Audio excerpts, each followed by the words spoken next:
नमस्कार मित्रांनो, लग्नानंतर होईलच प्रेम मालिकेच्या पुढच्या भागात आपण पाहणार आहोत. एपिसोडच्या सुरुवातीलाच एक मोठा धक्का बसतो.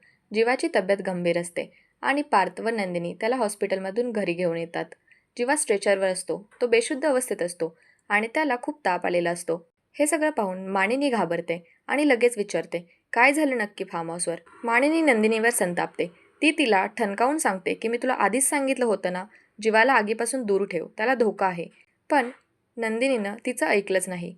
हे पाहून मानिनी अधिकच रागावते. पार्थ आणि काव्याला याबाबत काहीच कल्पना नसते. त्यांना हे सगळं घरी आल्यावर समजतं की साठे गुरुजींनी आधीच सांगितलं होतं की काहीतरी वाईट होणार आहे. मानिनी नंदिनीला विचारतं की नक्की काय घडलं होतं तिथं, जीवा कसा पडला आगीत. नंदिनी सांगते की जीवा शेकोटीजवळ उभे होते तेव्हा जळालेलं लाकूड घेऊन काय बोलते सगळं, पुढे बोल, काय झालं होतं नक्की. इतकं बोलून नंदिनी गप्प होते. पुढे काहीच बोलत नाही.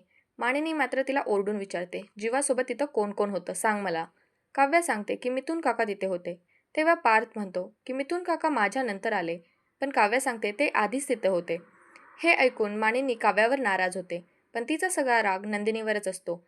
ती म्हणते, मला काव्याकडून तर काहीच अपेक्षा नव्हती, पण नंदिनी मी तुझ्यावर विश्वास ठेवला होता, तुझ्यावर जबाबदारी होती, पण तू निभावली नाहीस.